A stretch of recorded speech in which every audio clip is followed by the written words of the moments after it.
We're really, really happy to have Fatima back with us to show us how to use the oximeter today. When they mentioned the idea of using the pulse ox, I was so excited because it's something that's so practical and something that we learned in med school. I remember as a student was, oh, how do we, especially in the age of COVID, my med school first year was when COVID happened, but it was so recognizing how we can transition from everybody being readily available to go into the clinic to no longer being able to go into the clinic so easily. And so when you're doing virtual doctor's appointments or you're maybe doing like a telephone call, how you can give your provider accurate information and let them know in a real-time manner how you're feeling and kind of to give them some statistics and data as to what's going on. One of those statistics and data that's super important anytime you go to the hospital, anytime you go to clinic, is something called your oxygen saturation. The way that oxygen saturation is measured is through this beautiful little device right here called the pulse ox. And so it's super easy. It's super convenient. That's all assembled. I like stuck it in the box. Anytime you go to the doctor's office and they put that blood pressure cuff on your arm to measure your blood pressure, they also put something on your finger to measure your oxygen saturation. It's a really fast measurement. It's like, it takes about 8 seconds on average. It's got an accuracy within like 1 to 2 standard deviations. So it's like accurate 70. I think it's like 77 when I was looking up statistics, like 77% of the time. So it's not the end all be all. It's obviously a measurement in addition to other things. There are certain things that affect what the pulse ox will read, and we'll talk about that in a second. So like not to get alarmed if your oxygen saturation is not 100%. That's okay. That's totally normal. What we aim for as physicians is above 95%. So 96 to 100% is kind of what we're looking for. If it's below that, then we get concerned. Everybody obviously has different requirements. Everybody is their own individual person. So everybody's going to have a slightly different saturation. But for the regular average person, it's usually 96 to 100. And there are multiple ways to measure a person's oxygen saturation.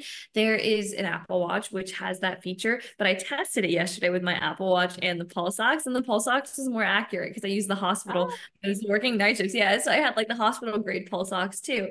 And this was the same accuracy as the hospital grade. So I was really excited. Good to But know. yeah, this is in particular a really interactive session. Francis is going to do it with me. And so I'm really excited for that. Let's get started. So it comes in this little fancy, nifty little box that you can throw into your purse and take along with you. And so indications for using a pulse ox. So when are you going to use a pulse ox? Obviously, if you're trying to give a provider or a healthcare professional information about how you're feeling, you want to use the pulse ox and tell them what your oxygen saturation is. For some people, if you're starting to feel sick, we talked about like signs and symptoms of COVID, signs and symptoms of RSV. And so if you're starting to feel some of those like cough, cold, congestion symptoms, you're not sure what it could be, maybe a good thing to do might be to use the pulse ox. And so to kind of see like, okay, let's gauge what's actually going on. And so that's where the pulse ox can be a really efficient tool and to use it to see where your oxygen saturation's at. If you find yourself short of breath, another thing to use would be use the pulse ox to see, okay, am I short of breath because I just walked up the stairs, or am I short of breath because there's a more underlying issue and my pulse ox is a little bit messed up?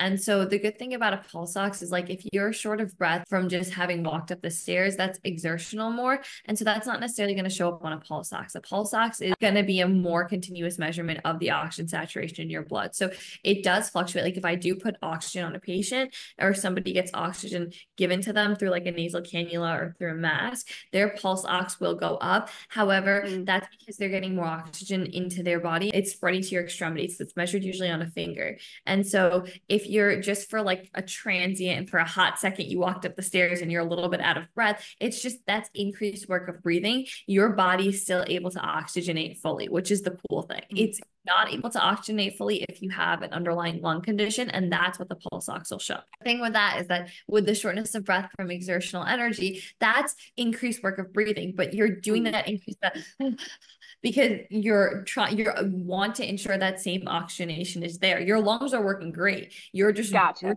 harder to get the same amount of blood flowing to your body and to get the same amount of oxygenation going to your vein. And so that's the difference. Whereas if you have an underlying lung condition and say, I've been a long time smoker, I now have like COPD, which is obstructive pulmonary disease, and I have lungs that don't filter out as well and don't oxygenate as well, that's where my pulse ox will go down. And so let's start from scratch let's get into how to use it. So it comes in this nifty little box. And the first step, obviously, is to open the box. It does have batteries in it, so just be careful with small kids. You have 3 different parts to it in the little box. So you have your pulse ox, which is right here. This is the important thing. You have a nifty little loop to put around your neck. So for easy carry and convenience, it's just like your keychain. You can put the pulse ox around here. And then you have your batteries, which are essential to make this machine work. Let's start with step 1. You have your pulse ox right here. First, let's put in the batteries. And I like disassembled it so that we could all do it together from scratch. So we just stick our batteries in. So it's on the opposite side of the screen. If you're seeing it. Yeah. And it might take you a little bit longer to get the little loop in. The loop, thankfully, is not essential. After you have your batteries in, it's literally such a small device, but it holds so much power. Great power comes great responsibility, Spider-Man. But you want to press the on button right here. And when you press the on button, it's going to show up and say pulse ox and then say percent SpO2. So I'll just read it out loud. It'll say oximeter and then it'll say percent SpO2 and then BPM-PR.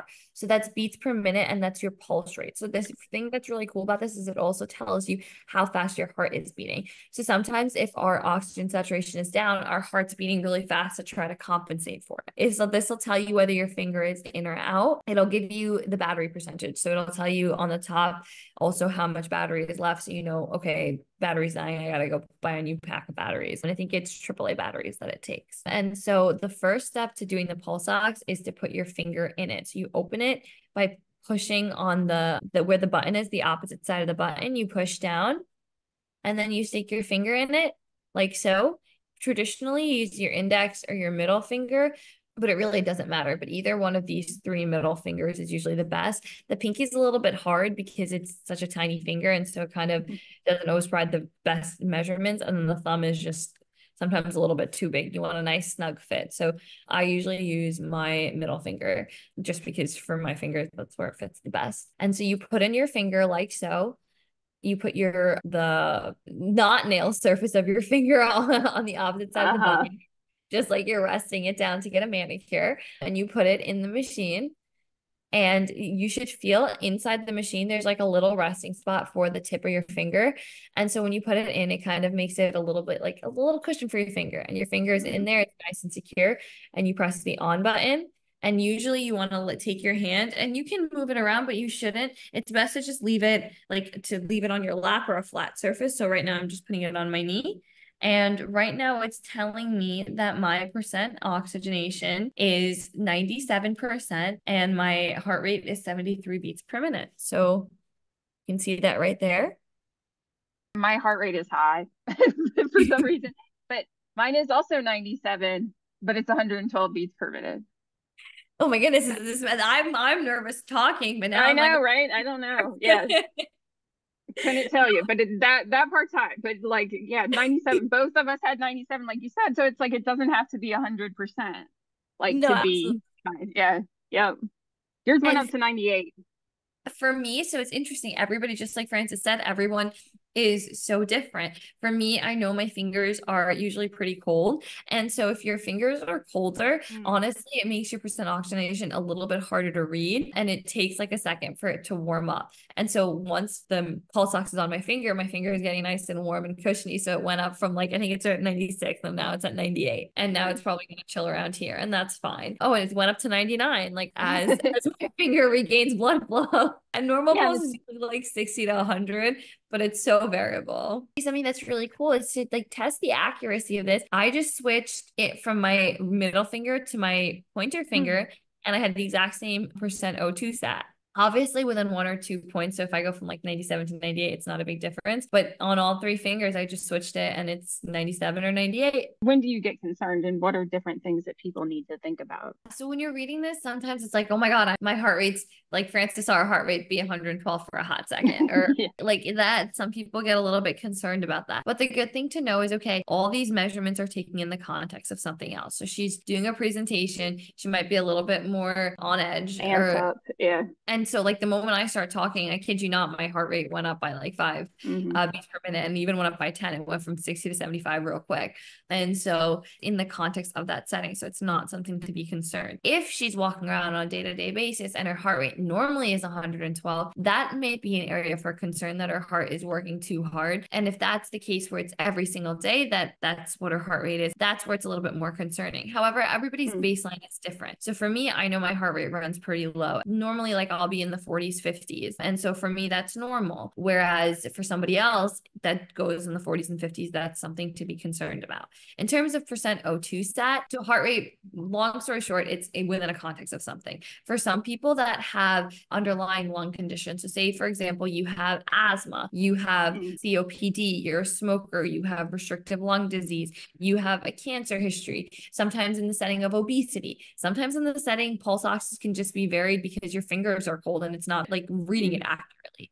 Sometimes if you have Raynaud's and decreased blood flow to your extremities, a pulse ox might not be the best way to measure your oxygen saturation. Okay. And so that's where you end up seeing like the 93, 94 might be your baseline. If you don't feel like you're having increased work of breathing, you're not short of breath, you're not having a cough, you're not sick at all, you don't feel sick at all, like you know your body better than anybody else. If you're not feeling any of those symptoms, you might just live. 94 might be your baseline, just like my heart rate might be 45 at baseline. You know what I mean? So it's very within context. However, the cause to be concerned, like if your pulse ox is 94 normally every day and you're completely fine, no symptoms, no congestion, no increased work of breathing, living your normal day-to-day life, and you're not engaging in any habits that might be damaging your lungs, such as like inhaling toxins at work or being around asbestos or smoking every day, then you know, okay, maybe my baseline is just 94 and that's where I'm at. It's okay. However, if, for example, I went to 94 and I'm feeling a little bit of a cough, I don't feel great, I feel a little bit down,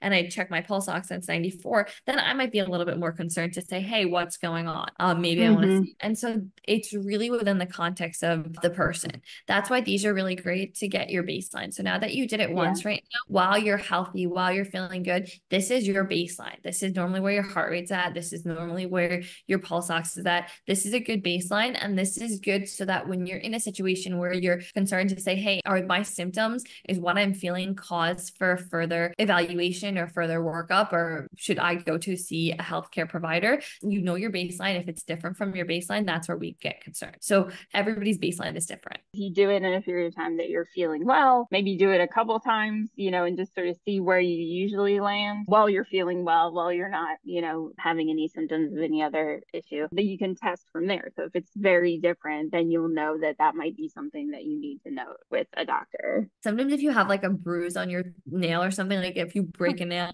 and you put the pulse ox in, it might not measure it accurately. So if you're getting an abnormal reading and your reading's like 89 and you're like, okay, what's going on? I feel fine. It might just be worth switching to a different finger before you sound the alarm bells. And it's also within the context of everything else. So what I really don't want, and what the one area where I get nervous is like people flipping out if their pulse ox is below 96. It's not a cause for concern. I don't want people to get really anxious and to be checking their pulse ox and checking their blood pressure all the time and to be like, oh my God, where am I? Where am I? That's not good. What's good to do with this is just to get a baseline. Then if you're feeling symptoms or you're feeling a little bit off, then to check it. It's one little grid in the picture. It's not the entire picture. And so it's to kind of zoom out a little bit and to recognize, okay, this is in the context of something else. So machines and tools are great, but they don't represent everything. This can break, this can be faulty too. In terms of storage of it, you really store it anywhere, but I wouldn't put it in the fridge. I wouldn't put it in the microwave. Like, don't mess with it too much. Try not to keep it in like an ice box, because I do know that like obviously water can damage it, but also really cold temperatures can affect the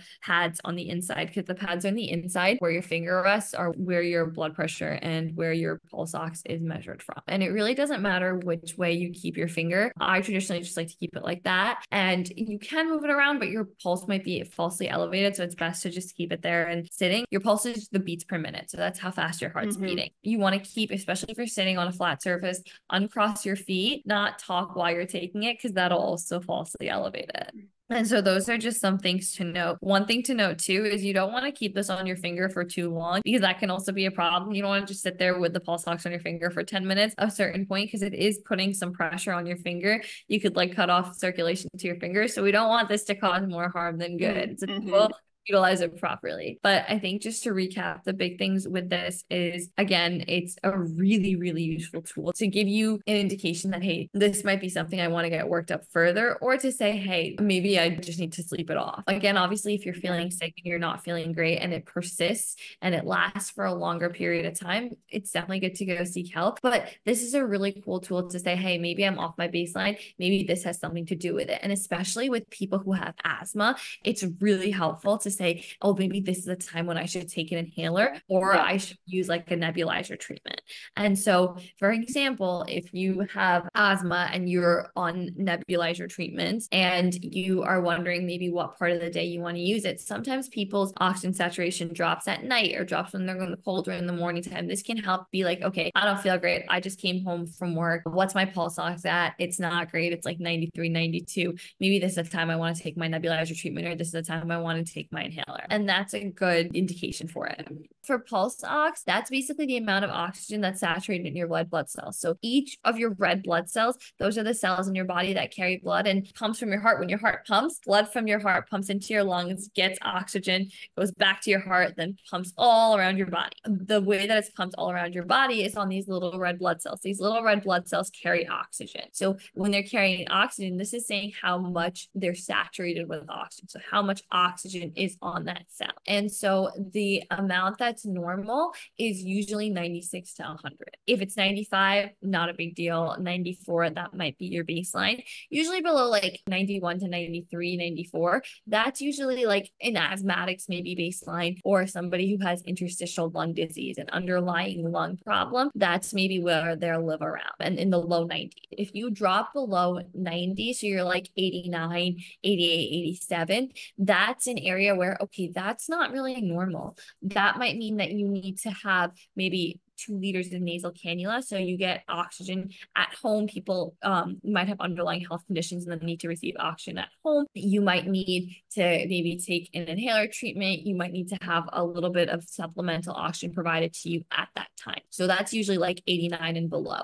Again, it is variable to what the person has. And so if there's somebody who has really bad interstitial lung disease, then, and they have a pulse ox of 89, I'm less concerned than if Francis has a pulse ox of 89 and doesn't have any underlying lung condition. Gotcha. It's more of like what's an acute change. So if you're going from normally having a 99 pulse ox to now having an 87, I'm going to be concerned. If you're going from normally having a 92 to having an 88, I'm less concerned. But again, below like 89 and below, it's usually best to seek professional medical advice. That's kind of the range for pulse ox. For heart rate, normal heart rate range is 60 to 100, but again, that's so variable. I was a runner for most of my undergraduate and like collegiate years, and so my heart rate's a little bit lower. And so my heart rate baseline is 50s, 40s. And for me, that's normal. For other people, their heart rate baseline might be 105, 110, and that's normal for them. They're normally just, their heart beats a little bit faster. Some people normally beat slower, but normal range is 60 to 100. And so that's kind of what we're looking for. If it drops down below 60 and you're not symptomatic, meaning like you don't feel dizzy, you don't feel tired, you don't feel like you're going to pass out, it's usually you feel faint if your heart rate goes too low. It's called bradycardia. And so when you have a slow heart rate below normal, you might feel a little bit faint and dizzy. And so that's an area for concern. If you're feeling dizzy and you get up and all of a sudden, you know, sometimes you get up and you're like, whoa, like what just happened? Might be a good time to check your heart rate. Usually that happens because of like your blood pressure drops. And so your heart rate should stay the same and it's not a big deal, but our heart will compensate. So if we're starting to have a blood pressure drop, our heart rate might be faster. So if I'm really sick and I'm sick to the point where I might need antibiotics or have an infection, my heart rate might be higher than it normally is. And so that's also something to note. Like, okay, if my heart rate is different than what it normally is,